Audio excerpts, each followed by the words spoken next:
Ahoy everyone, Salvestro Minotaur here. I hope you've all been well.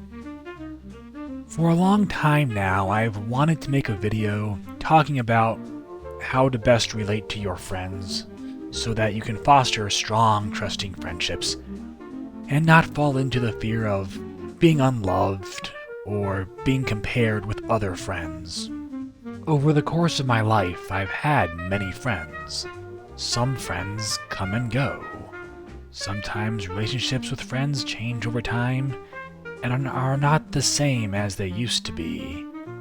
I feel like as someone who's had his share of ups and downs with friends, as well as insecurities of not being liked enough, I thought I could share my wisdom with you all. Now, as a starting off point for this talk, I am working with the premise that your friends are just friends and nothing more. Your friends are not your lovers. You are not married to your friends, and you should not treat your friends like you are married to them. Now, someone might ask, but Salvestro, what if you develop overly strong sentimental and romantic feelings for your friends that makes them subject to being a potential romantic partner? If we're talking about strong affection for your friends, you can have that without friends being a romantic partner. I remember back in the day, someone was playing Kingdom Hearts 2 while a bunch of us sat around and watched, and there's this scene where two of the guy characters who are friends are having this sort of sentimental guy talk moment where they're like, if we want to make the most of our friendship, we have to make this the best summer ever. And some girl at the time said, guys don't talk like that to one another, only girls do. To which I say, hey, as guys, we can be very mushy and sensitive about one another also. So for the sake of this subject, for now, we will assume your friends are not marriageable. Otherwise, they would not be your friends. For the record, I am Catholic, or at least I try to be, although I'm not too good at it. And I don't believe in illicitly sexual behavior, least of all between the same gender, and I do not believe in same-sex marriage either.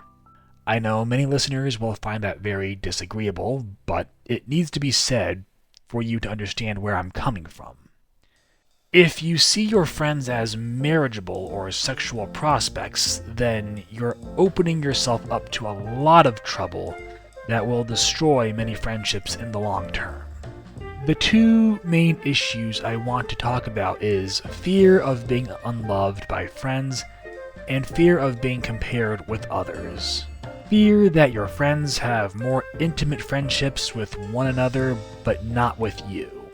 I want to talk about how we can conquer this dilemma that exists in our minds because I have first and foremost had this problem and I had to work at getting over it.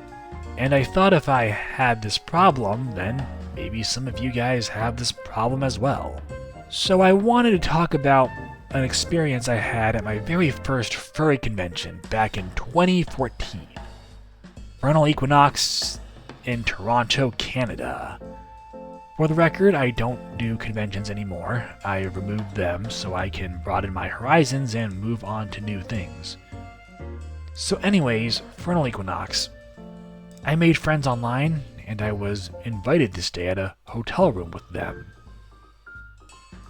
Really quickly, for the duration of this video, I'll be using all code names for friends because I don't know yet if it's polite to name drop people without their permission. So if you hear me say one name or another, just be aware it's a code name, even if it sounds like the name of someone you know in real life. So my one friend Justin invited me to Vernal, and I get there late at night after everyone else was already there for a day. The convention is being hosted in a hotel we're staying at. It's all a lot of fun. It's pretty cool seeing all these people who I've known online for the very first time.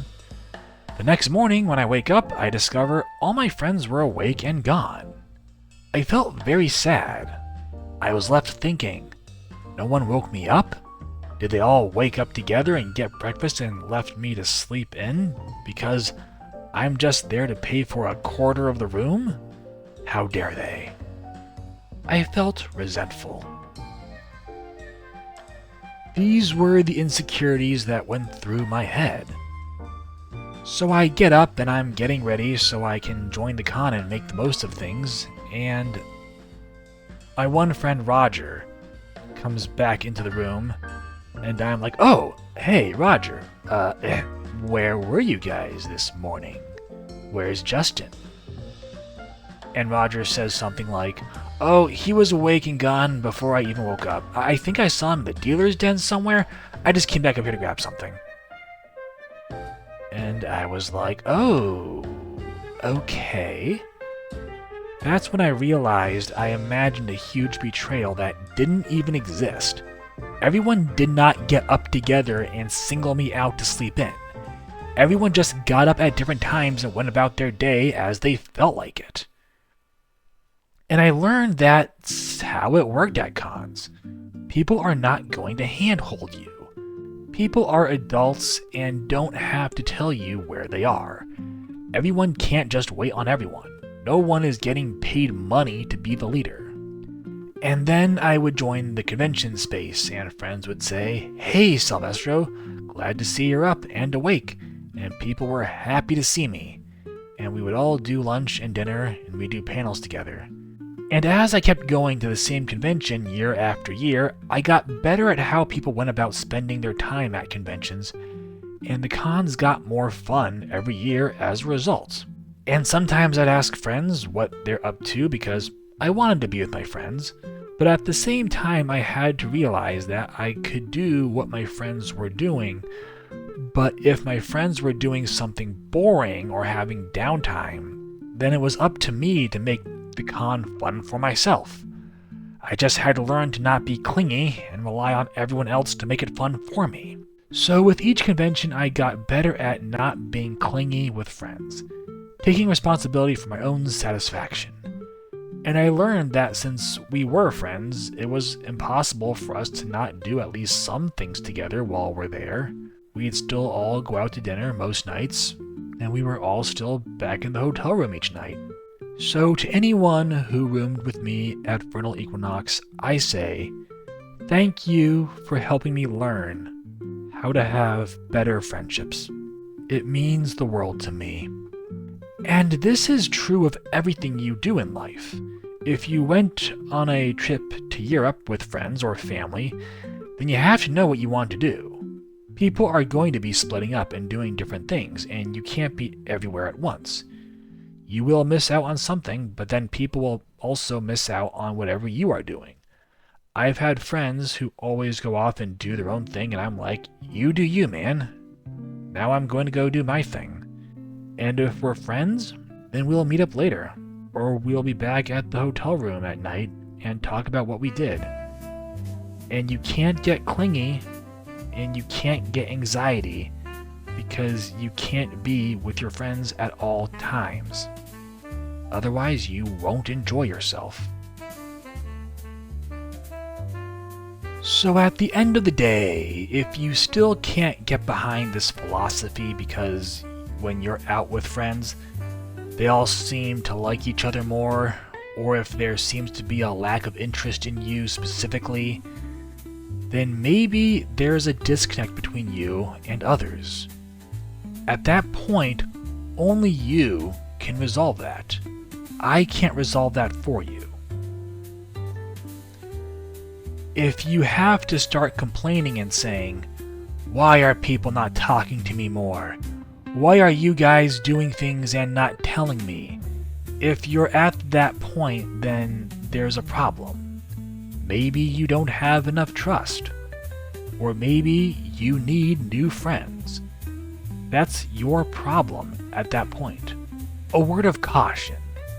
If you have to guilt your friends into including you in on things, then in the long term, you create an illusion where friends do nice things for you only to stop you from losing your temper. and you create weak friendships in the long term. With friendship, you also should not have to fight much. You should not be losing your temper at your friends. Husbands and wives might bicker, but friends should not be fighting, or at the very least, very rarely. Friendship should be easygoing, so that's my basic summary on fear of being unloved and how to resolve it. So along those same lines, I want to specifically talk about fear of being compared with others, often in the context of having friends who hang out together and they don't tell you, and you find out later and you say, "Wait, you hung out together and did not tell me? Why was I not told? You guys love each other more than you love me. Why am I the odd one out?" I've had this happen to me enough times in my life. I have this one friend, Ranger. Cool guy, I see him once in a while. Then I had this other acquaintance, Harris, who's also a cool guy, and I hung out with him one time when he was in town. And I liked Harris enough, and I figured we should see more of each other in the future. But I only ever saw Harris the one time. Later on, Harris would return to town and just hang out with Ranger, and I wasn't told, and I felt resentful. I knew Ranger better, and I only knew Harris from the one time we hung out, and I would not have minded hanging out with Ranger and Harris together. So yeah, it's pretty hard to not have sore feelings in a situation like this. But then I had to ask myself, Salvestro, when you go see someone who's one of your closest friends, do you tell everyone else about it so there can be a group get-together? No, you don't. You're always going to have best friends, and other friends are going to have their best friends. And you're always going to want to see your best friends one-on-one because there's personal best friend things you can only talk about with those friends that you can't talk about when there's a group involved. When you're younger, you're more likely to hang out with friends like you're a gang. But as you get older, you cherish smaller, intimate interactions with individual friends. So now, when two friends get together and don't tell me, and I find out later, I just assume they had something personal to discuss that I was not meant to be a part of. Maybe they are spiritual support partners, and the one friend had to open up about his personal depression, or ask for help with a personal spiritual crisis he was having that could not happen if I was there. So what I described was basically the reason why people hang out and don't tell you, or tell everyone else. But that might not stop your fear of being compared with other friends. The fear that someone actively made time for another friend and not you. The thought that your friend said, Salvestro is not as cool of a friend as this other friend, so that's why I hang out with this friend more and not Salvestro. What do you do with that? First, I want to address the term best friend, because it's not a term I like. I think it's very grade schooler to call someone your best friend, since you can't really know for sure how much your friends feel the same way towards you, especially when they have friends who predate you. I prefer the term close friend, as opposed to maybe a friend who I'm not as close with. And me just saying that probably makes it sound like I'm comparing friends already, but that's not the case. When I see those who I deem to be my closest friends, I'm not comparing them with friends who I'm less close with. I'm going to want to hang out with my closest friends more, but all of my friends have something that is unique and helpful to offer me that I love about them that I can only get out of that friend. And there are times where I'm not always going to want to see my closest friends because I want to see my other friends because I want the unique friendship experience that only that friend can offer. So here's an example of what I'm talking about. I'm still working with code names, but there's a guy who I roomed with at my first furry convention who I will just call James Hare. Now, James Hare isn't even a friend. There are a lot of people who I like who I don't necessarily consider to be friends. They're more like cool people who show up at a party who I don't mind getting to know better, but I would be lying if I said they were a friend. But some people like that are cool people who I still like. So James Hare, he's not a friend. He's just someone who I roomed with at my first con. And after my first con, he never roomed with us again or showed up at the convention again. And every year I always felt a little sad because he was a part of that first convention in 2014. And I just never saw him again. Now let's say hypothetically he was coming through Pittsburgh where I live and dropped me a line and said, "Hey Salvestro, I'm going to be in your area. Would you want to hang out?" I would be ecstatic. Like, he's not even a friend, but he's someone who I would very much love to see.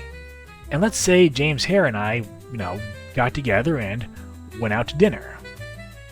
And let's say, while at dinner, two of my closest friends in the world showed up and said, "Hey Salvestro, who's your friend? What do you say we put some tables together?" In that situation, I'm not sure I would like that. Maybe I'd go along with the idea, but inwardly I'd be like, darn it guys, I'm here hanging out with my not friend James Hare, who I haven't seen in a decade, and I just really want to talk to him right now. And it's not the same with you guys showing up. In a situation like that, my closest friends would have ruined that evening. And here's a last detail. Like I said before, I don't like the term best friend, but for the sake of punctuating this point, I'll use the term best friend. Those who I consider to be my best friends, I do not necessarily know if they consider me to be their best friend. I know I'm close with them, and I know they are close with me, but I might not necessarily be their best friend. And they might have other friends who they are closer with. But I'm not keeping a scorecard, and I don't care to ask. All I judge is if it's a strong and decent friendship worth fostering. Alright, I think that's about it. In conclusion, I hope someone out there found this helpful, because what I described are problematic insecurities I've had for some of my life, and on occasion I still have them. So I figured if this wisdom helped me out, then maybe it can help you out as well. Comment below if you have any thoughts, and if you like listening, then who knows, maybe I'll do more similar audio podcasts or whatever you call them in the future. I wish you all a very fond farewell. Goodbye.